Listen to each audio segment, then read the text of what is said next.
Olá a todos, vamos dar continuidade à nossa disciplina Gestão da Qualidade em Serviços, ainda falando, abordando as ferramentas da qualidade, e agora a gente vai falar sobre o diagrama de Ishikawa. É uma das principais ferramentas da qualidade, foi desenvolvido, como o próprio nome já diz, pelo engenheiro Ishikawa, japonês, na década de 1940. Tá? E o objetivo principal dele era desenvolver uma ferramenta visual, como é uma característica da maioria das ferramentas da qualidade, que pudesse ser trabalhada, pudesse ser aplicada tanto pelo chão de fábrica quanto pela direção, pelos executivos da empresa. Também é conhecida com outros nomes, alguns chamam de espinha de peixe, diagrama de causa e efeito, diagrama de 6M, não importa o nome. O importante é o conceito que Ishikawa traz, no sentido de que a gente tem que definir bem os problemas relevantes que a gente tem na organização, e a partir de 6Ms, dos 6Ms, a gente tentar definir quais são as principais causas que estão levando ao problema, e, posteriormente, pegar essas causas, detalhá-las para analisá-las e buscar soluções para que elas possam ser resolvidas ou minimizadas, mitigadas. E quais são...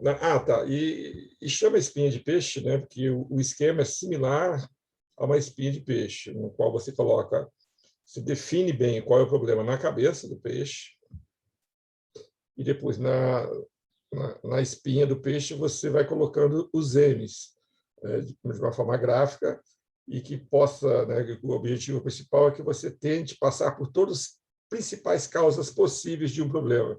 E ele identificou que os 6Ms abrange bastante, grande parte dos possíveis problemas enfrentados no dia a dia, principalmente numa organização industrial, e isso, posteriormente, foi adaptado também para a área de serviço. E quais seriam estes Ms? Seriam material, máquina, método, mão de obra, meio ambiente e medida. Vamos olhar rapidamente cada um deles. Então, eu tenho um problema, e eu tenho que analisar quais são as possíveis causas devido a materiais. Que seria a causa de problema por causa de material? Uma matéria-prima que não esteja de acordo com o especificado. Coloquei no meu processo produtivo uma matéria-prima que, por exemplo, está com umidade maior do que o requerido, que tem uma gramatura mais baixa do que o requerido, ou seja, você tem suas especificações de processo, e, eventualmente, você comprou, você está lá com um produto e que a matéria-prima não atende os requisitos. Eventualmente, isso pode ser a causa do problema. Então, você lista eventuais possíveis problemas ligados à matéria-prima. Insumos, fornecedores. Um fornecedor pode ter tido um problema com um lote específico e enviado, não percebeu o problema de qualidade no lote específico, e pode ter enviado para você. Então, você tem que se analisar isso. O outro M é a máquina, os equipamentos. Quais são as causas de problemas derivados de problemas nos equipamentos. Então, pode ser problema de manutenção. Eu tenho manutenção, a máquina está com problema, eu não estou sabendo que ela está com problema, ou, eventualmente, que é bastante comum, eu tenho que fazer manutenções programadas na máquina em função do pedido do mercado, o mercado está aquecido e eu tenho que atender muitos pedidos, eu não faço essa manutenção, e isso pode causar um problema. Então, por exemplo, falta de paradas programadas pode ser uma causa de problema. Máquinas antigas que vão se deteriorando, equipamentos que não estão bem instalados, instalações que não estão adequadas. Então, isto é o M de máquina, as possíveis causas originadas em função das máquinas e equipamentos utilizados no processo. Depois vem método, é a forma de se fazer uma atividade, a forma de se desenvolver uma atividade. Então, é a forma que eu vou executar. Ela está de acordo com os procedimentos, ela está de acordo com as normas, é a forma adequada. Em seguida, vem a mão de obra. A pessoa que está fazendo o trabalho pode estar causando algum problema por falta de treinamento, por falta de comprometimento, atitude do funcionário. Então, tem que se analisar as possíveis causas do problema que está sendo analisado em função da mão de obra.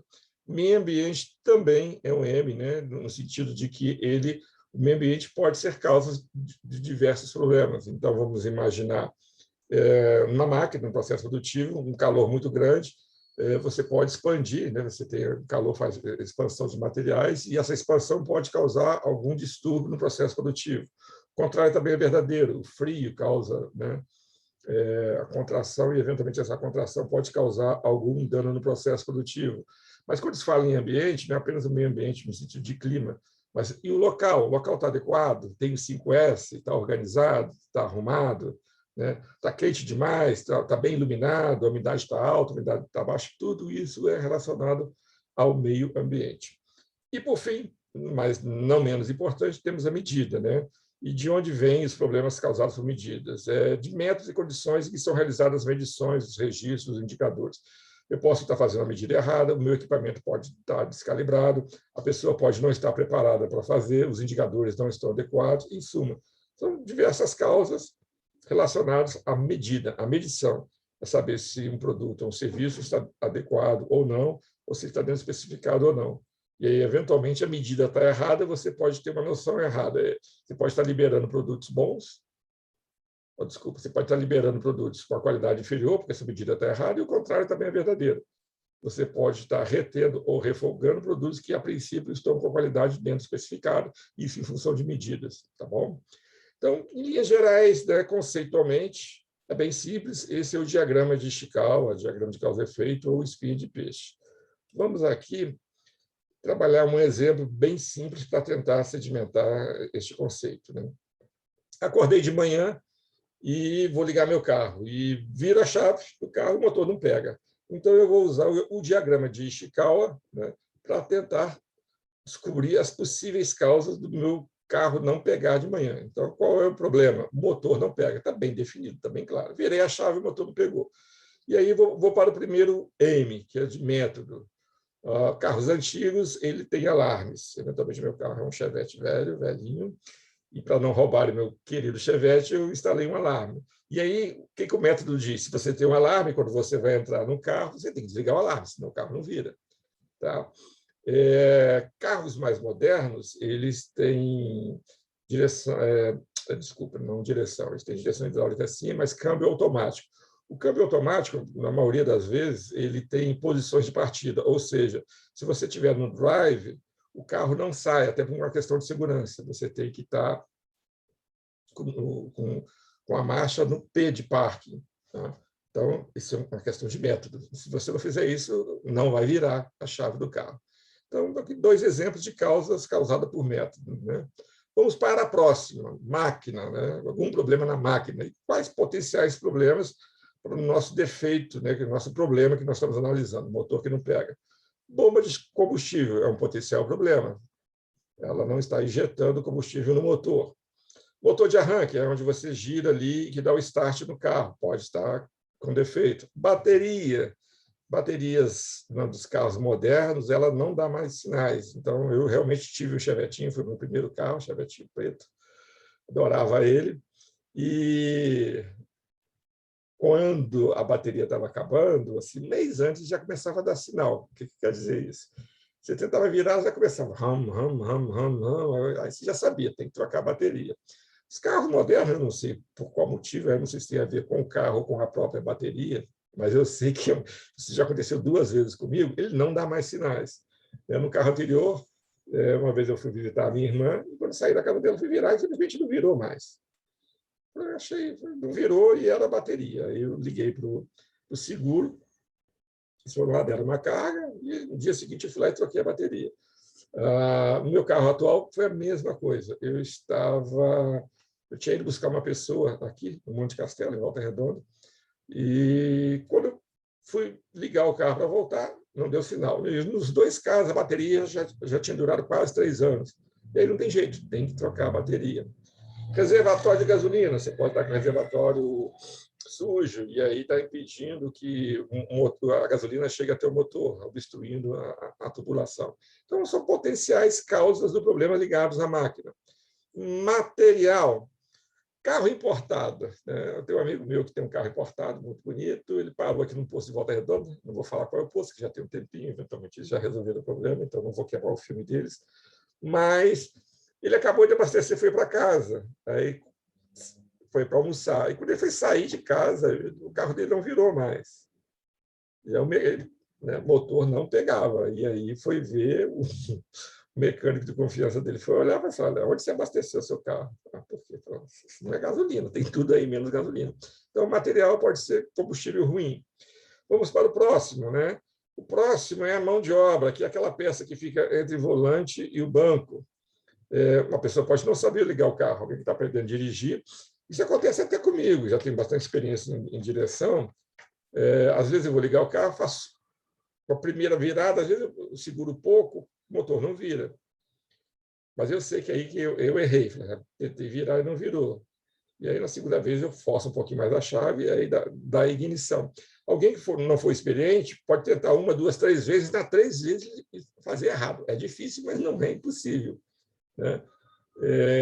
E aí, então, o problema é na mão de obra, a pessoa que não sabe fazer a operação adequada para que o motor pegue. O problema, né, que está entre a peça e a peça que está entre o banco e o volante.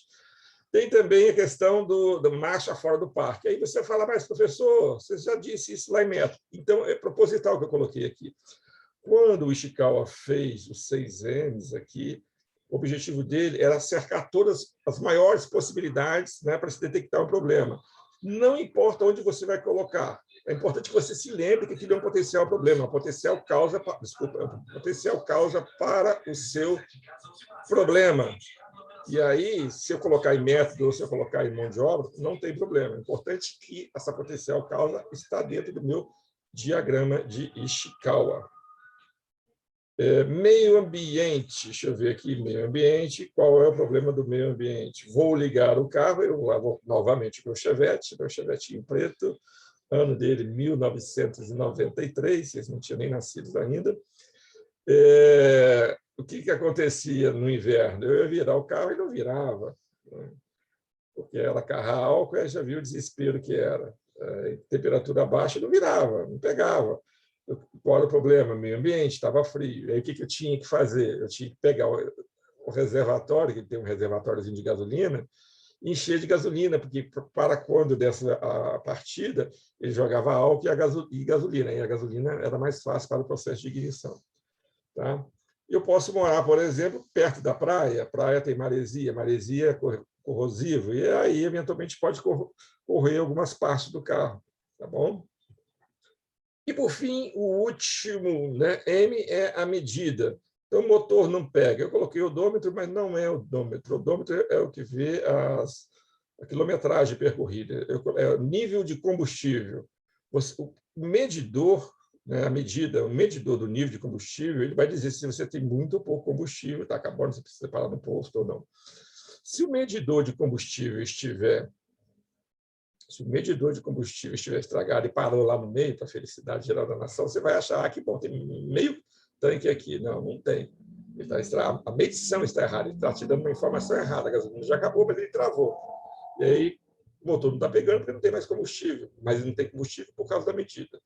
Em suma, né, o que o diagrama de Ishikawa fez?